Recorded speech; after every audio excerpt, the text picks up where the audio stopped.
ৰাজ্যত গাহৰিৰ African swine fever ভূপালৰ পৰীক্ষাগাৰে দিলে প্ৰতিবেদন national institute of high security animal disease ৰাষ্ট্ৰীয় উচ্চ সুৰক্ষা পশুৰোগ প্ৰতিষ্ঠান আমি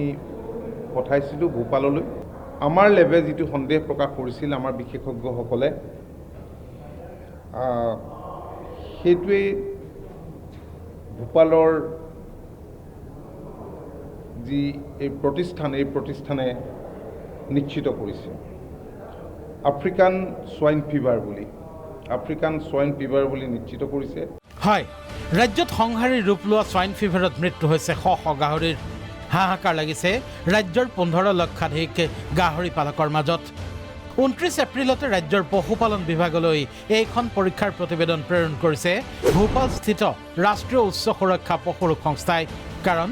সংস্থাটোলৈ ৰাজ্যৰ পশুপালন বিভাগে পৰীক্ষাৰ বাবে প্ৰেৰণ কৰিছিল আক্ৰান্ত গাহৰিৰ 17টা টিছু চেম্পল যিসমূহ নমুনা সংগ্ৰহ কৰা হৈছিল ৰাজ্যৰ বিশ্বনাথ ধেমাজি শিৱসাগৰ যোৰহাট আৰু কামৰূপ মহানগৰ জিলাৰ পৰা পৰীক্ষাৰ প্ৰতিবেদনখনৰ মতে ৰাজ্যত অস্বাভাৱিক হাৰত গাহৰিৰ মৃত্যুৰ কাৰণ আফ্ৰিকান সোয়াইন ফিভাৰ এই ভয়ংকৰ ৰোগত আক্ৰান্ত হৈছে ৰাজ্যৰ ভিন্ন প্ৰান্তৰ গাহৰিসমূহ উল্লেখ্য যে প্ৰথমবাৰৰ বাবে 1907 চনত আফ্ৰিকাত ধৰা পৰিছিল এই ৰোগবিধ আনহাতে আফ্ৰিকান সোয়াইন ফিভাৰে 2018 চনত প্ৰৱেশ কৰিছিল এছিয়াত উল্লেখ্য যে গাহৰিৰ বাবে মৃত্যুদূত সদৃশ আফ্ৰিকান সোয়াইন ফিভাৰৰ নাই কোনো ভেকচিন যাৰ বাবে এতিয়া শ গাহৰি চকুৰ সন্মুখতে মৃত্যুমুখত পৰাৰ পিছতো নীৰৱ দৰ্শক হৈ পৰিছে গাহৰি পালক পশু চিকিৎসক পশুপালন বিভাগ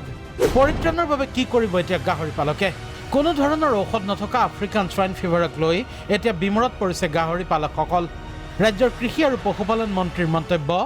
পালকসকলৰ যাতে অধিক ক্ষতি নহয় আমি কি কৰিব পাৰোঁ আমি পালকসকলৰ লগত আলোচনা কৰিয়েই আমি সিদ্ধান্ত গ্ৰহণ কৰিম সকল মতে কালিং কৰিব লাগে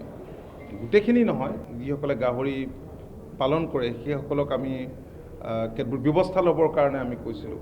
য'ত এই বেমাৰখিনি হৈছে সেইটো যাতে সংক্ৰমিত নহয় আৰু সংক্ৰমিত নোহোৱাৰ কাৰণে চাফ চিকুণকৈ যদি ৰখা যায় বায়'ডাইভাৰ্চিটিটো মেইনটেইন কৰি তেতিয়াহ'লে স্বাভাৱিকতে আমি ভাবোঁ যে সংক্ৰমণ ৰোধ কৰিব পৰা যাব ইয়াৰ আফ্ৰিকান